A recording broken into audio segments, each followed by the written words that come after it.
Good morning, everyone. Just as I stated there yesterday, when I got more information on the sprung structures, I did stay up and watch the news last night. And I've put that up just before I put this video up, and to show people what more was said after there was some kind of order established after the first two videos I showed you. And of course, there was definitely a lot of resistance, and there's, from what we understand, there's more protests, and people went away.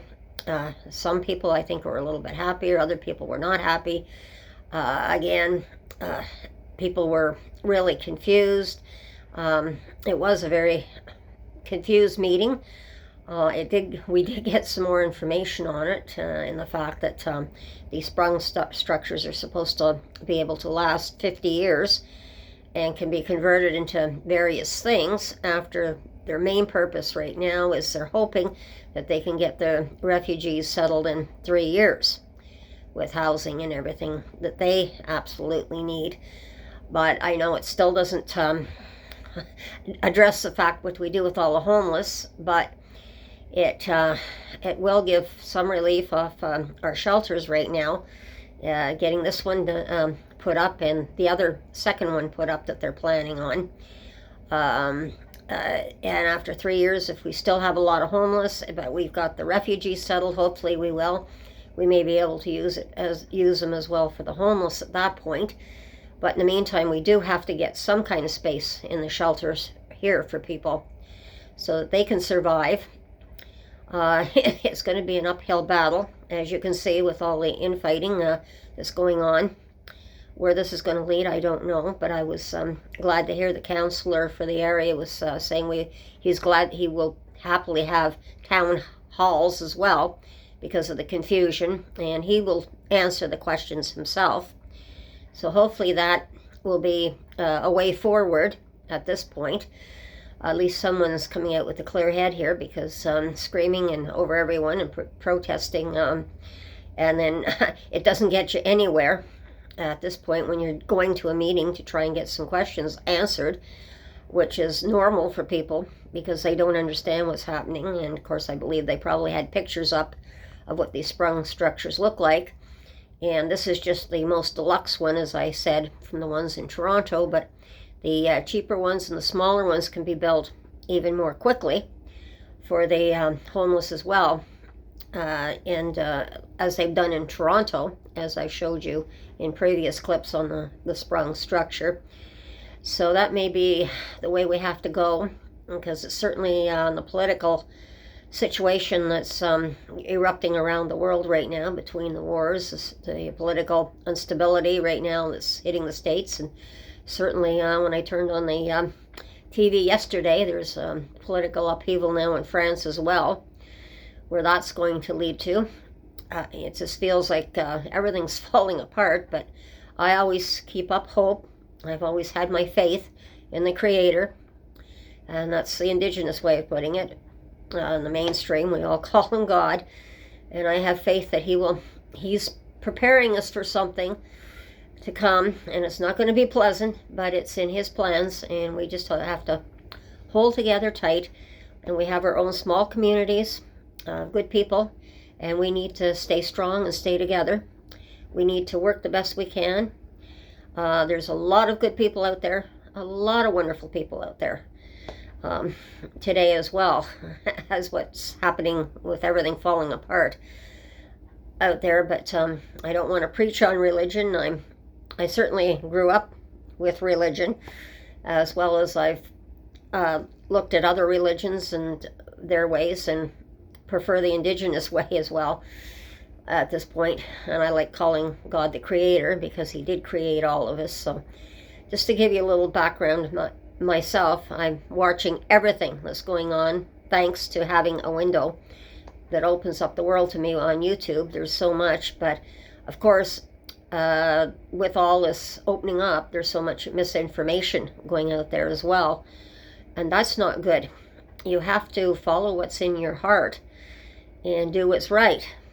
And what's right is, if you can give a little bit here, as I said, even if it's just a couple of boxes to the food bank, at least that's something. and a little can go a long way. As they say, for every $5 donated, they can stretch that $5 for food as well.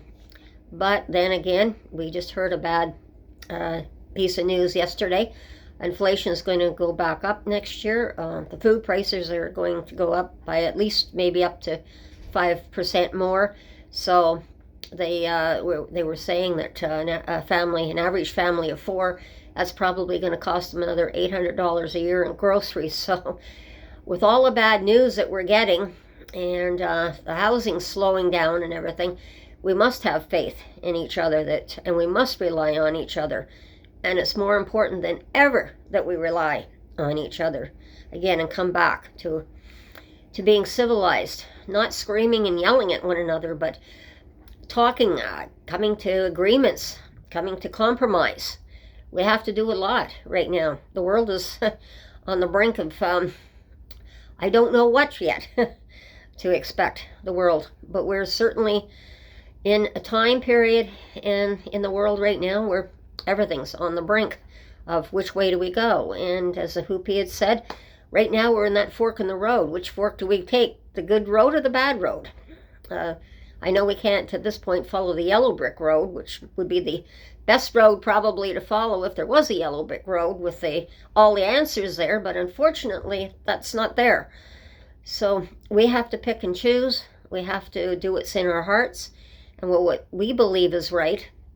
And I know it's hard because there's so much misinformation. And who do you believe? Who do you not believe? And I can go on a lot about this. And believe me, having been living for 71 years, and I've seen so much stuff, and what I also base my beliefs on, what I base what my heart says, comes from those who lived before me. My parents, my grandparents, they lived through the wars. They lived through the Spanish influenza. And as a child, I'm just going to give you an example. The polio. Oh my goodness, the polio was terrible. Trying to live through that. And I can remember being a child, probably about 4 or 5 years old. And it's interesting because we were just discovering at that time, and this is where it was so wonderful with our politicians, our federal MPP got the municipal as well as the provincial government together, because to put together what we wanted was a community center at the time, and the city didn't have enough money for it. So funding was put in for that community center, as well as putting up a playground for us children. And it was kind of interesting because this is the way our member of parliament acted for his constituents. Instead of just, well, back then, of course, we only had the phone to communicate basically with. We didn't have all the technology that we have today. So instead of a phone call, which is what I remember, he actually came to the door and said, we've got the funding for this now. And it was really wonderful to see him. And then, as I told you in one of my previous videos, we don't normally talk politics at supper time or around the dinner table. But he happened to show up at dinner time, and he was invited by Mom for supper. And he happily stayed and had supper with my mom and our family. And we did get into a little bit of politics. It was not heavy, but it was just the fact that we communicated about some of the things that we felt that we needed, the community needed. So it was a good kind of politics that we had. And when they did build the community center, there was a playground. And at that time, we didn't have a lot of playgrounds. We had parks, yes, but not real playgrounds. So, and when you looked at the baby boomer children like myself, there was hundreds of us. And where do we play? In the streets, which was a dangerous place to play as the population grew and the traffic started growing and that. So it was wonderful that we got another park to play in. So we used to hang out at the park. But the community center that I remember was here in the Dovercourt Community Center when it was first built, and the polio vaccines that came out. And this is why I wanted to mention it, because when that community center was built, it was barely built. It was a brand new building. It hadn't even been landscaped yet. But that's where, those horrible shots you get in the arm, those old polio shots, and they leave a scar for life. Well, I got one of those, but I remember getting that. And when the community center, the first thing it ever did was the doors were open to it to get these shots, and we were lined up for blocks around leading up, of course, to the community center to go get our shots.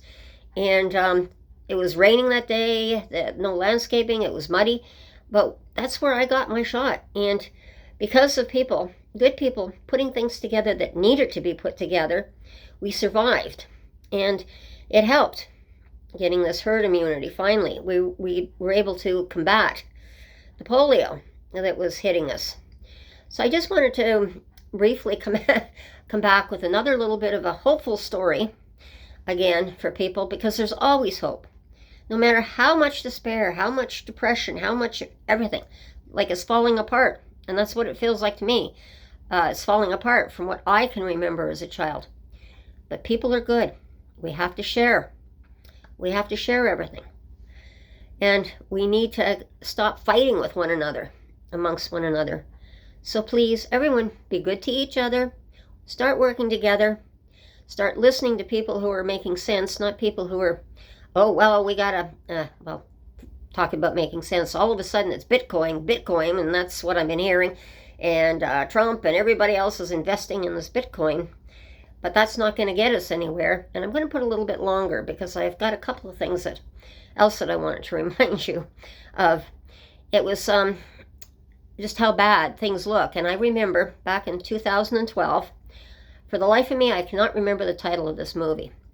But it was a movie, it was not only natural disasters like we're having today, but it was because it was also prophesized that 2012 was supposed to be the end of the world. So it was a disaster with a prophecy movie that was put out.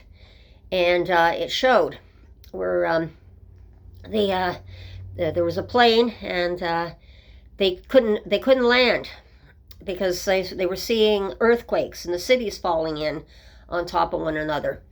And they finally got to China, where they finally heard that they saw this coming. And all these rich people, like these billionaires today that are lining up in the States, got together. They, with the Chinese, they built these 3 spaceships, arcs, if you want to call them, not like Noah's Ark, not the one made out of wood, but out of our technology. And it was the rich people that were paying to get on to these arcs. And in the end, it was kind of interesting by the time they fought their way through to get to one of these arcs. And you saw where a rich Russian oligarch with his son were trying to get on. And I don't believe he paid for it, but he was trying to get on. And at the end, when they were putting up the drawbridge, if you want to call it, to close up the ship, they had let he and his son were scrambling. They were on the edge of the hanging on, and he pushed his son up to the into the ark, and he himself fell into the abyss. But before that, you again saw where he was offering money, jewelry, everything to people for, give me a place, let me and my son survive. But you also saw, and again, I'll give you an example. Back in 2012, of course, Queen Elizabeth was still living at that time, and they showed where a representative of Queen Elizabeth with her corgis going onto one of these ships. And in the end, people were so horrified. All these people that had all this money, people were falling into this abyss on the side of the cliff. And they said, open the doors, don't close them, open the doors. So many more people were saved. So in the end, there was a great flood again. And in the end, when the flood went down, they landed on land, but more people were saved. So it's, I kind of see this situation right now with when you have SpaceX and all these explorations, and you have Musk and everything else, and all these millionaires. I can kind of see a contrast between the movies. Like, how are we really going to get to Mars? Right now, I'm seeing, okay, well, it's delayed again, this next rocket that's got to go up towards the moon before we even try and put people back on the moon. So are we running out of time? Has something been pre-planned? It's almost, it's kind of an eerie feeling right now. So I just wanted to, and then I want to give you another example of this. And that's an older example. Try 1912, the Titanic. What happened when the boat was sinking?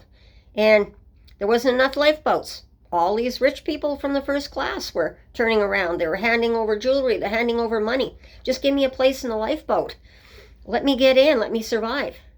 Well, that didn't necessarily happen. People just realized, hey, my life is worth more than money. And maybe people need to think about that your life, how you live your life is so important today.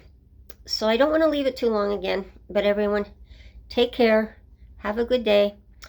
Be safe. And we shall talk again soon. And I have got a lot more to say because it seems like we're in a battle, I think, that's coming up that everyone's going to have to start speaking up at this point.